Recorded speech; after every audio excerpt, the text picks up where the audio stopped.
Hey, and welcome to Hank's True Barbecue. Today we're going to cook up some chicken skewers in the offset using dirty smoke.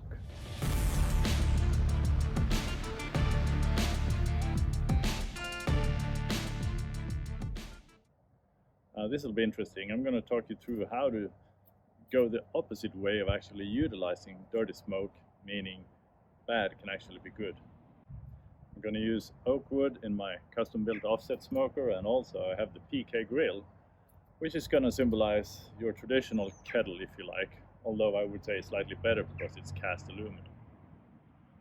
Alright, so wait, hold up, you're saying, Hank, you keep going on about producing that clean smoke, that really good flavor profile, using clean burning wood, etc.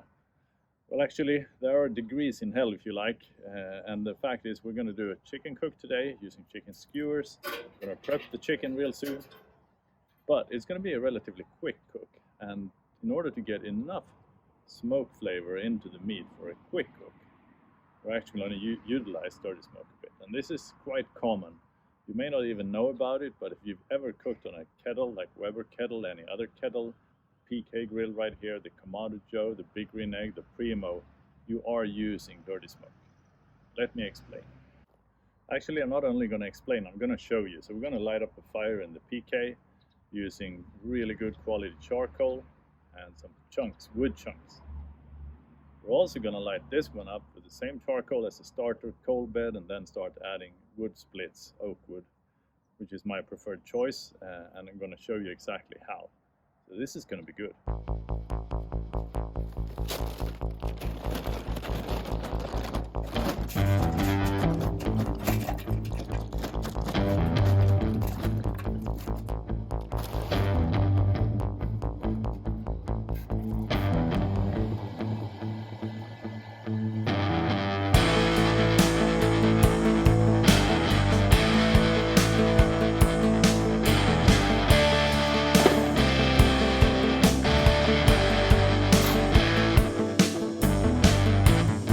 I'm gonna set this up for a 2-zone cooking, just like always. I was gonna say, you got a fireproof brick here.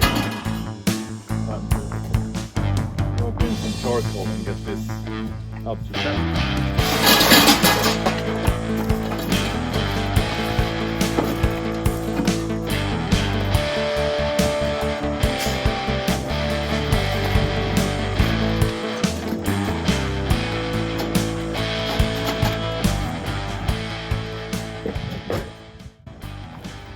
Once this gets up to temp, I'm going to add 2 wood chunks. I'm using cherry wood chunks. 2 or 3 is usually fine for a whole cook. Now, so what I'm meaning when I'm talking about dirty smoke, well, you can imagine this is the amount of wood that's being used for getting just that right smoke flavor and smoke profile for an 8-hour cook. Compare that to an 8-hour cook in an offset. You're going to use a ton more wood. Well, not a ton, but quite a few more logs.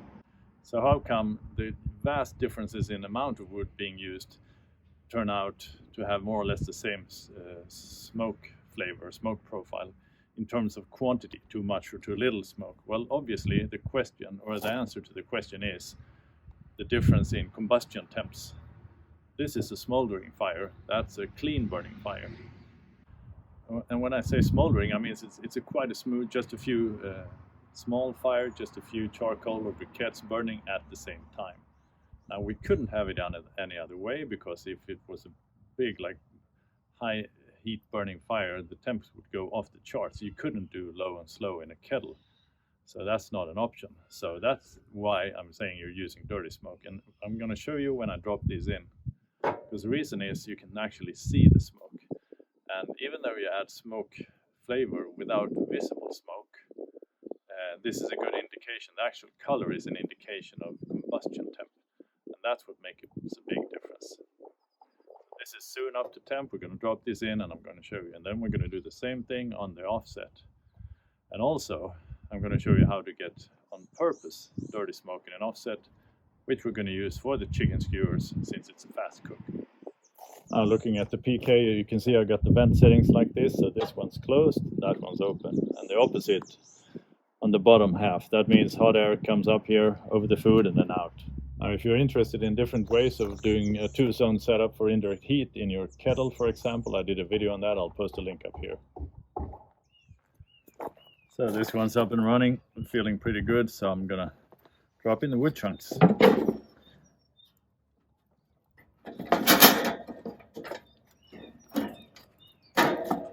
Just like that.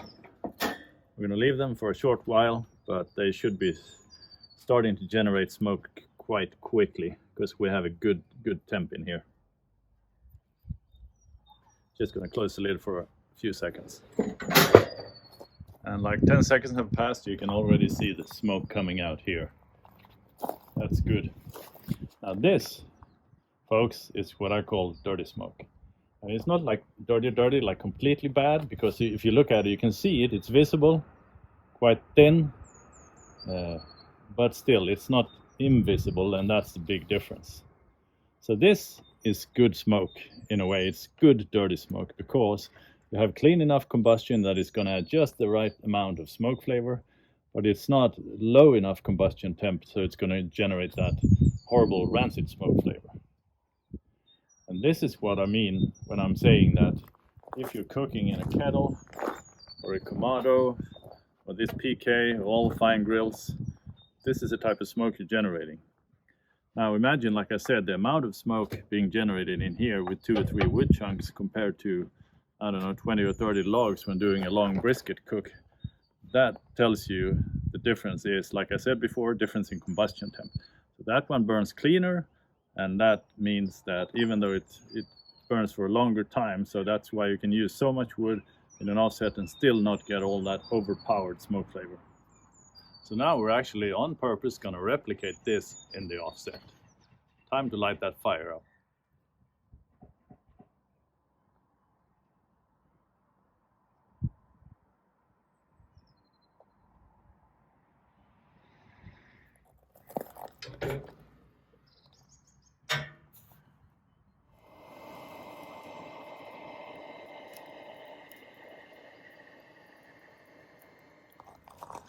Got a load of charcoal coming up.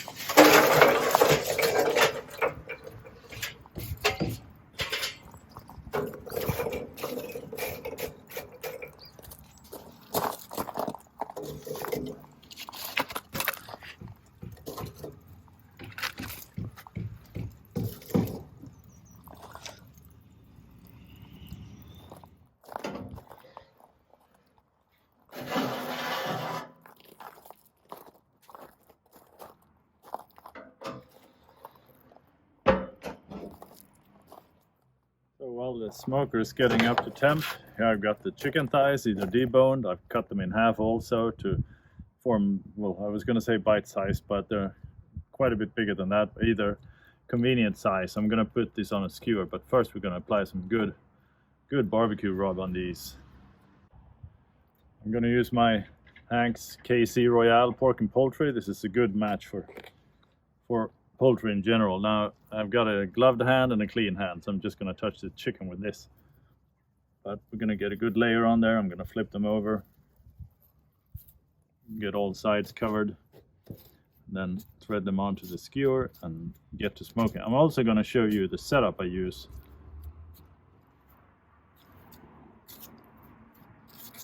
For smoking skewers in general in the offset, because I'm not going to place them on the griddle grates. Alright, looking good. Get some good coverage here. As you can see, they're small, they're going to cook fast, and that's why I want to utilize this kind of dirty smoke technique to get some good flavor, even though it's a short cook.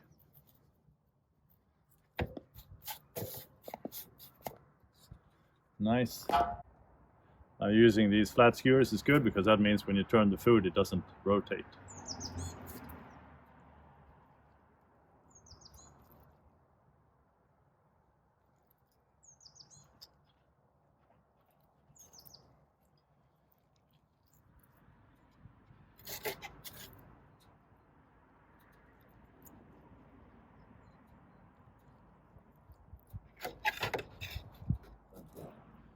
So I got these two threaded, looking good. I'm just going to add just a bit of extra rub, because when I grab it and flip it, it's gonna scrape some of that rub off. All right, I think they're done. I'm gonna check the smoker now.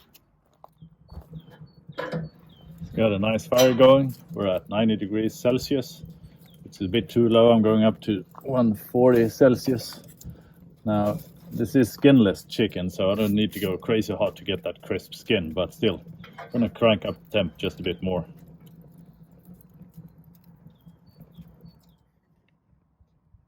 Now look at that, all clean smoke. Invisible, but we're gonna change that soon.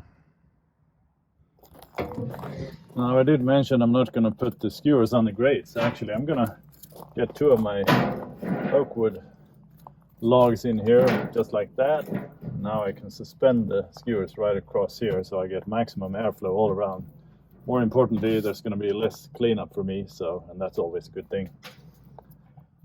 Soon time to put those chickens in. All right, we're up to temp. I'm gonna drop those skewers in. Just perfect. Nice. Got them all suspended. All right, time to lay some smoke. So the chicken is in. We have got good, clean burning fire, as you can see from the smokestack right here. Now I'm gonna show you how to get some more dirty smoke rolling. Now, as you can see, we got a nice coal bed, some oak splits burning, really nice and clean. So the thing is, there's a certain momentum or energy contained in this combustion, meaning, well, as an engineer, I like to think of it as an impedance matching problem. If I put in more splits in here, they're going to be quite small, relative, meaning they're going to have a relatively small thermal mass. It's going to take not that much energy to set them on fire, meaning the fire is going to burn cleanly and continue to burn cleanly. If I put in a medium-sized log, that's going to be a bit of a heavier load for the fire. What's going to happen then is it's going to take some time for this to start burning, meaning it's going to smolder in the beginning. And what does that resemble? Well, exactly those wood chunks we put on the kettle, or the PK. So by putting this in, I'm going to affect temperature a little bit, but I'm going to get this one to start smoldering and creating that dirty smoke, good dirty smoke that we want. If I drop in this bigger one though, then that's going to affect temperature too much. I'm still going to get the smoldering effect, but it's going to cool off the fire too much. So this one's too big for this size smoker. I'm going to put this one in. I'm going to video the smokestack also, so you can see how quickly the smoke changes here.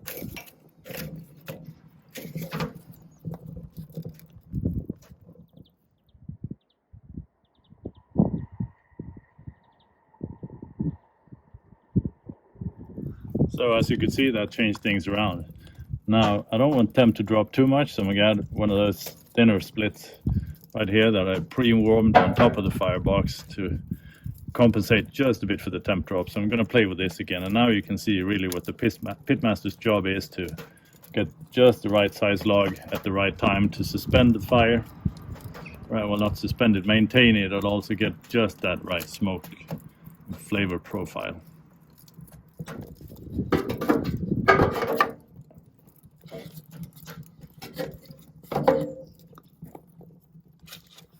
I think it's time to flip those chickens. Oh man, it's starting to look like, sure, it looks tasty. Nice. Look at that.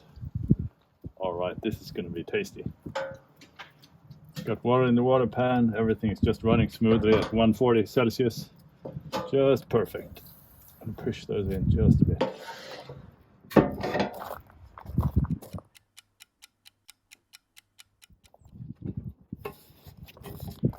So the chicken's been on for quite a while now, I think 40 minutes.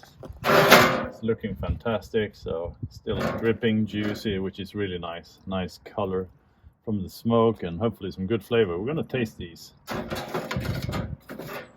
Oh man, offset smoker chicken. Can't beat that.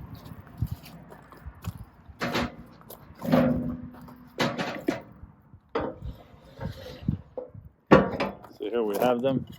Cool off just a bit. I'm gonna pull that off and give it a good taste test. All right, see what it's like. Good crunchy surface, really good. Nice smoke flavor, not overpowering, but not weak either. Oh man, it's juicy. That was a fun way of cooking. Using the skewers suspended by oat logs. How appropriate. I'm gonna bring this in and make me some nice pita pockets. Oh, this is good. So that was good fun cooking up some chicken skewers on my offset using what I call dirty smoke. As you can see, there are many different ways of running your pit and running your fire, and you need just a bit of practice, but it's good fun and good practice. So spend the time learning your cooker, spend the time figuring out which type of wood to feed it, size logs, etc., because it does make a big difference in the end. If you want to do a deep dive, you can check out my book, Barbecue, Fire and Smoke. I've got a full chapter on wood combustion, the chemistry behind it, everything. So it's a deep guide. If you're on Instagram, hit me up. My handle is @HankstrewBarbecue. All right, I'm done. See you next episode.